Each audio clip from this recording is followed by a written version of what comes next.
them all, Buffalo Bill Jr. with his little sister, Calamity. Buffalo Bill Jr. brings you exciting action, thrills, and fun with Judge Ben fair and square, Wiley.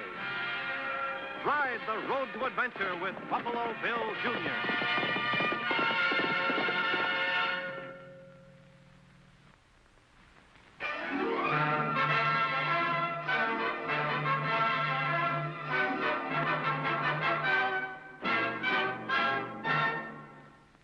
The Bible says the love of money is the root of all evil. Men will lie, steal, even kill for it, especially when the money is buried treasure, over $250,000 in cash, buried by none other than Jesse James himself. This chest might never have been discovered if my adopted son, Buffalo Bill Jr., hadn't tangled with a couple of men who were itching to get their hands on it. One of the men was Max McCreary. Max needed some fresh horses to continue his search. And this renegade Apache was the target of his violence. Men like McCreary never think about consequences. But one crime always brings on another. And at this point, it didn't occur to Max or his cohorts that Indians, like elephants, don't forget. The next step was the murder of John Gilbert, who had a ranch just outside Wileyville. Of course, at the time, we didn't know what we know now. And we all figured the killer was Gilbert's hired hand, Bert Corey. Especially when one of the neighbors rode in and found Corey kneeling over Gilbert's body.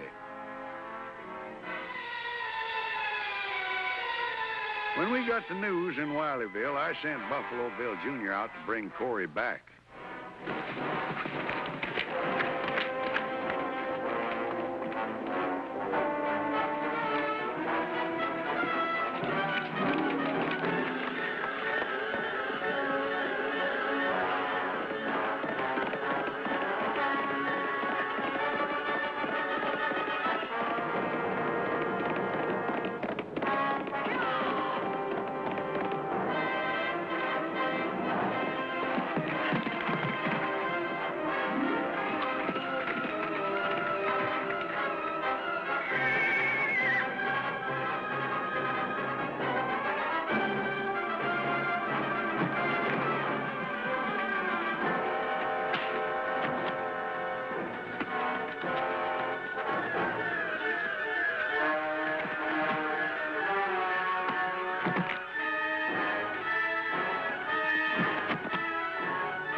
Riding too fast in country like this, you could have broke your horse's leg or your own neck.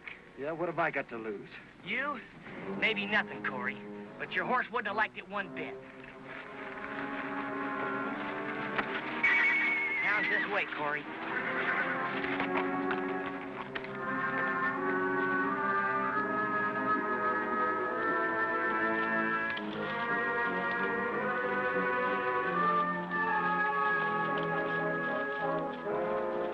Could you help me, strangers? I'm looking for the Gilbert Ranch, just outside of Wileyville. A man by the name of John Gilbert.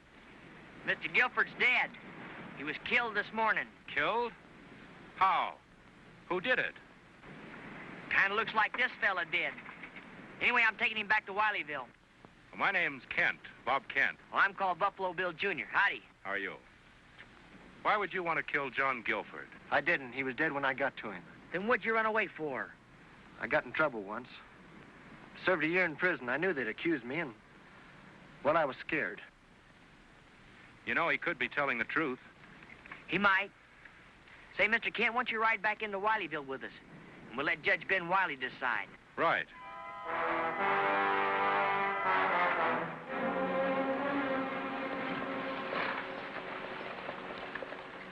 This here is just plain murder. Now, look here a minute, Ben Wiley. Unless you come in this place to buy something, or if you ain't wanting a haircut, which you need, The name, Mr. Ricketts, is Your Honor, Judge Wiley.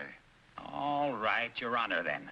But can you explain to me how you can make a murder charge out of me suing Pedro here for $76 he lawfully owes me? Well, it's murder, all right, but I'll reduce the charges to breaking and entering. Is that all right with you, Pedro? Si, Your Honorable Excellency. Oh, si, of course. Breaking and entering? How do you figure that? I'll explain it so even you will understand it. Now, Pedro, you stop me if these here ain't the facts in the case. Si, Senor Judge. Pedro Lopez, as a defendant, you're a tenant farmer up on Cass Ricketts' place, right? Si, Senor. To farm these rocky acres, which he leases to you, he makes you buy your supplies from him, which he charges you for by writing it down in the book. And you're supposed to pay him back when you sell your crop. Is that so? Si, Senor. Mm-hmm. Well, last year he gave you $56 in seed and supplies. And this year, $76 is written down and charged to you. Ricketts, has Pedro ever paid you any money on account? Well, some. And I credited against what he owed me on the books from last year. Uh-huh. Well, now this here is my books. And I find you charged Pedro more than $70 for what you bought from me for 30-odd. Yeah, a man's entitled to charge a little more for extending long-time credit, ain't he? Sure. But charging the way you've been doing is what's making you liable for breaking and entering. What? You keep breaking, Pedro, but what you're entering in the book. And if that ain't breaking and entering, then I ain't never heard it. I fine you $77. $77? What about the money he owes me? You better pay the fine before I hold you in contempt. But I ain't said... And if I do find you in contempt... But you got no right to... Listen, if you're found guilty of contempt, you ain't got no right in this court. According to you, no one's got no right. And I'll throw you and your case plumb out of my court.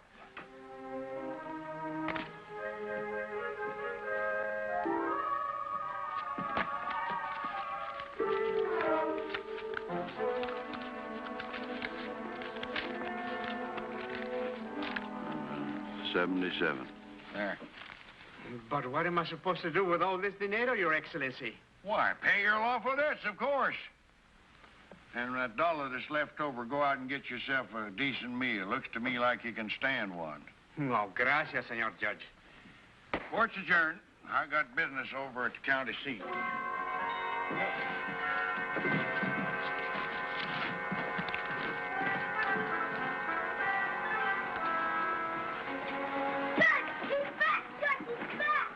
Tarnation, young'un, a little harder, and I'd been flat on my back. It's Bill. He's back, and he's got cords.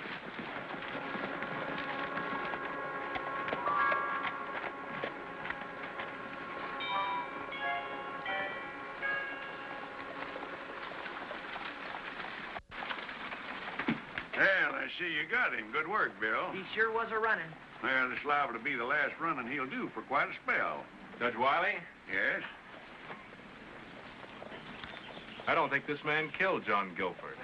What did you say? I said I don't think this man killed John Guilford. And I think I can tell you who most likely did. Well, you got a lot of talking. We got a lot of listening to do. We better go inside. Bring Corey in, Bill.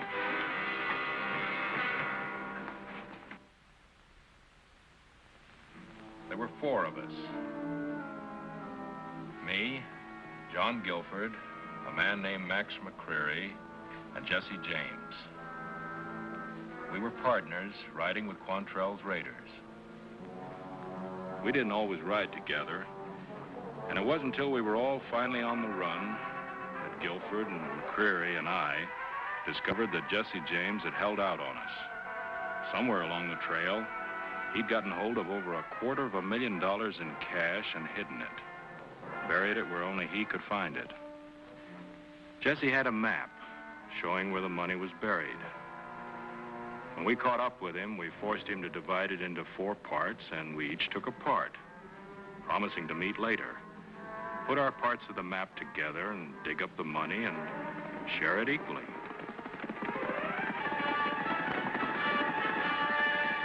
That was the last time the 4 of us were ever together. We split up and went our own ways.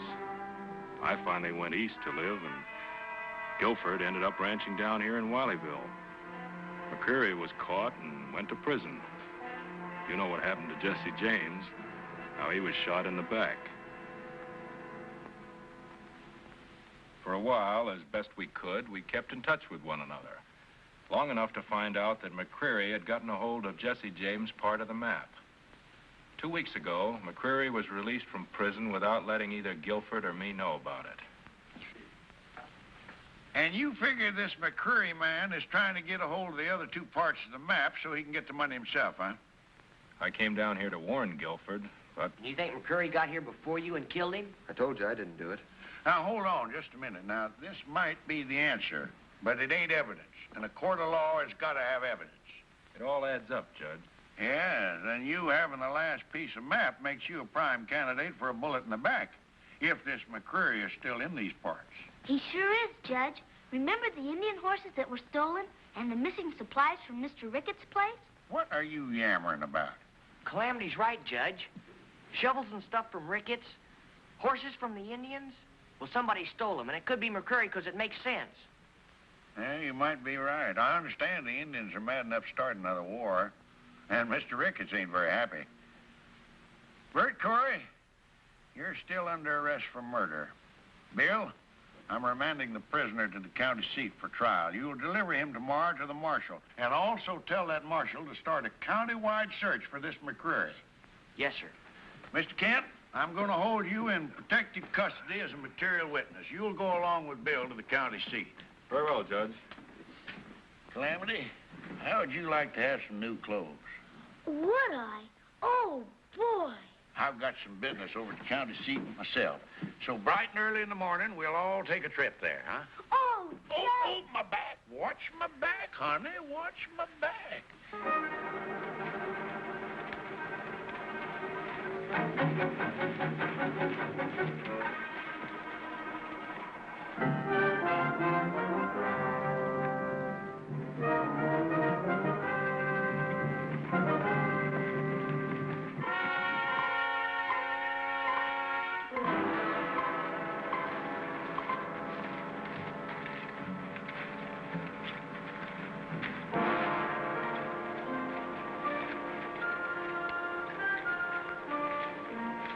Indian ponies. Tracks can't be more than a couple hours old. Well, I guess I wasn't so far wrong when I said those Indians was mad. Something wrong? Yeah, we're a long ways from the reservation. Indians out here where they don't belong can only mean one thing. Trouble. Yeah, stealing a renegade Indian's horse is worse than committing suicide. They never rest till they track you down. We didn't take their horses. It was McCreary. A renegade redskin itching to lift scalps doesn't stop to ask which one is McCreary. Gee, we've gone too far to turn back. We'll never make the county seat before tomorrow. How about it, Bill? Well, it sure isn't safe to travel after dark. We'd best hold up for the night. Where? I got an idea. It's a little out of our way, but we'll be safe there. It's the old deserted shack up there by Potter's Lake. Where did you say? Potter's Lake. It isn't far. Come on. Come on, Corey.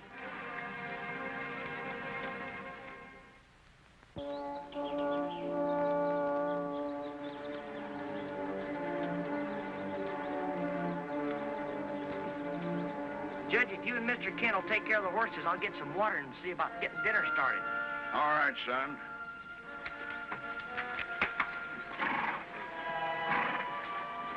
Here, Judge.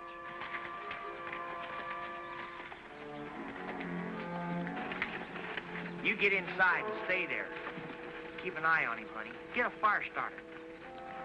Come on, let's go.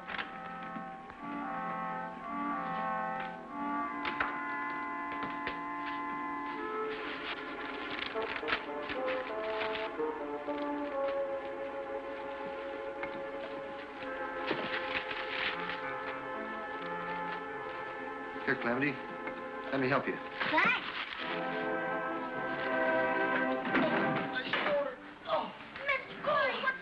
I tripped over the bench, hurt my shoulder. What can I do? Untie my hands, quick. Hurry. Oh, my shoulder hurt.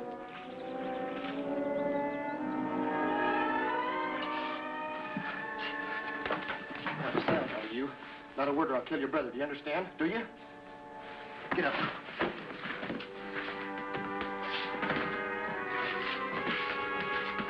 Remember now, not a sound.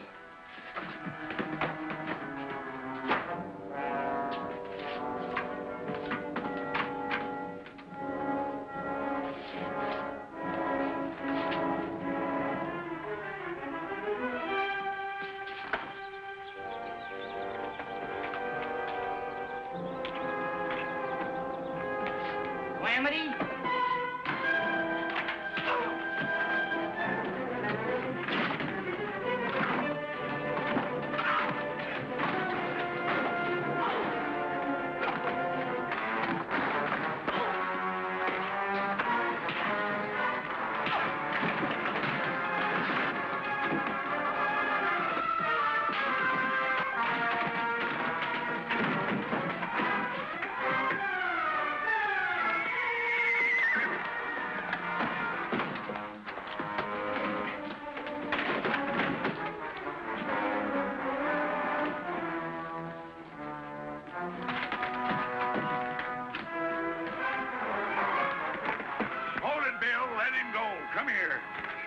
Judge, what are you stopping me for? The sun will be down in a half hour and it'll be too dark to trail him.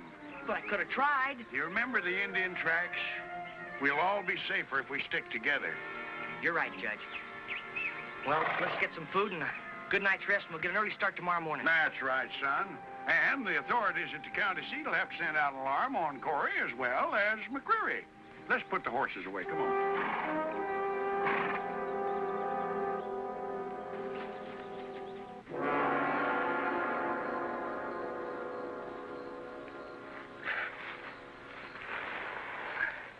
That better? Yeah, thanks. Your horse broke his leg up in the hills there, and some rocks threw you on your head, knocked you out. The boys here found you and brought you in. Where were you heading for, rushing through the hills at night like that? Oh, it's that way, huh? On the run. Well, never mind. We're in the same fix ourselves. What are they after you for? They think I killed old man Guilford. You hear that? They think he killed Guilford. So they blame that on you. Well, never mind. We'll take care of you. Even got an extra horse for you, thanks to some Injuns. Grab yourself some chow. What's your name, feller?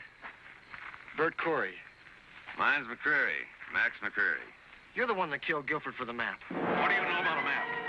Nothing. I swear it, nothing. Was there a man named Kent there, Bob? Can't answer me. What do you know about a map and a man named Bob Kent? I don't know nothing. I swear it, nothing.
Food holes out. You haven't got much of either, son. Calamity, get down from there.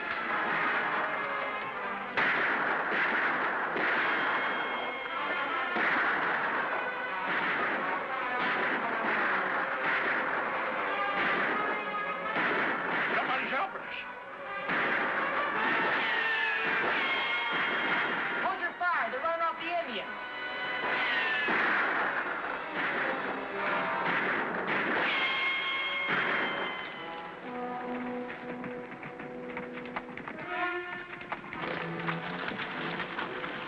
Oblige us by dropping your guns on the ground. It's McCreary. Better do as he says. Hello, Bob. Been a long time, hasn't it?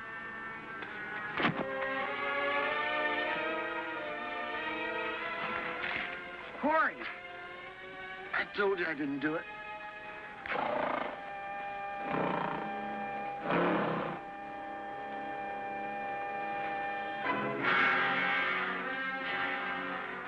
Well, here we are. 4 pieces of paper. Put them together and you got yourself $250,000 in cash. Mr. Jesse James' private little nest egg.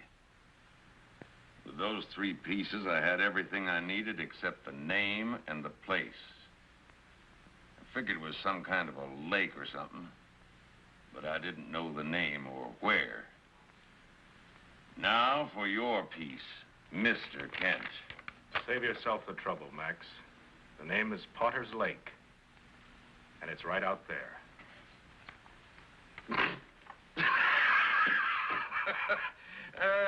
Poor Guilford. Sitting practically right on it and didn't know it. Take him outside down to the lake. We got us some digging to do.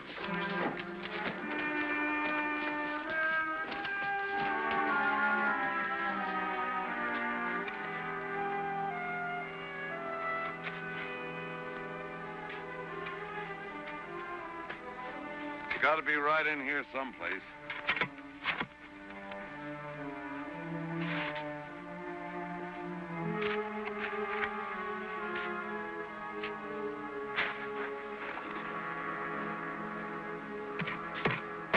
Hey, he's got it.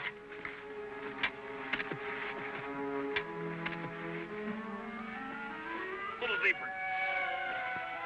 Let me get that handle. There, come on.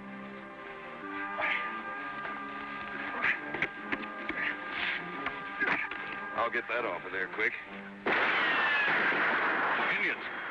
Down on the ground, everybody.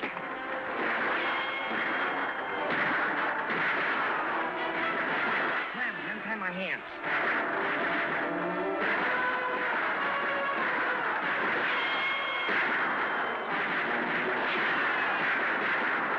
Yeah, get yours.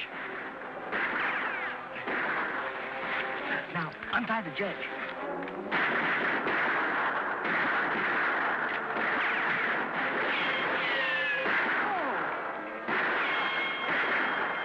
There's one less we have to worry about.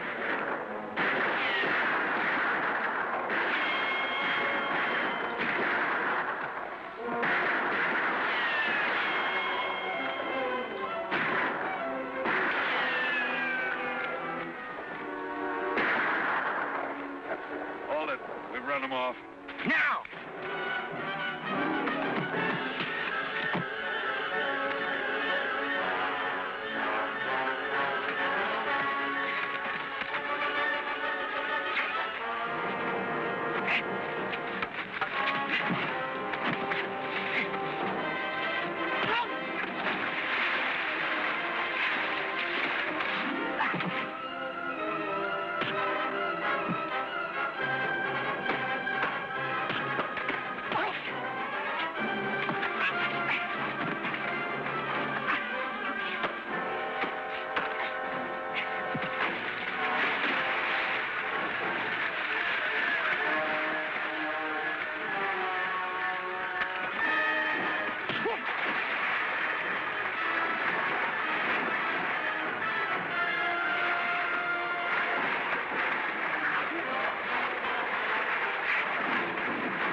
Well, Judge, if you don't mind, I'd like to see my treasure. Yeah, Mr. Kent, you claim to be the rightful owner of this chest and what's in it? That's right, sir. Then I'm pleased to inform you you're no longer in custody as a material witness. Bill, arrest this man. Well, what's the charge? The charge is armed robbery. This is the evidence, and you just identified it as belonging to you.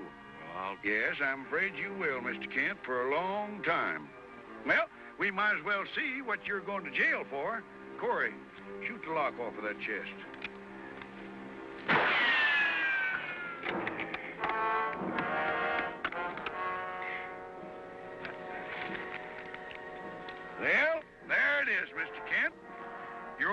$250,000. Confederate currency.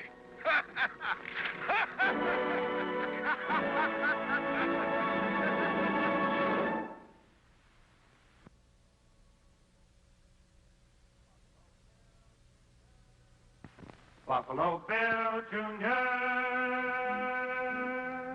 Now with his horse and with his gun, he's not afraid of anyone, 'cause no one's quicker on the draw or quicker to defend the law. Buffalo Bill Jr., Buffalo Bill Jr. He's the son of a gun. Buffalo Bill, Buffalo Bill,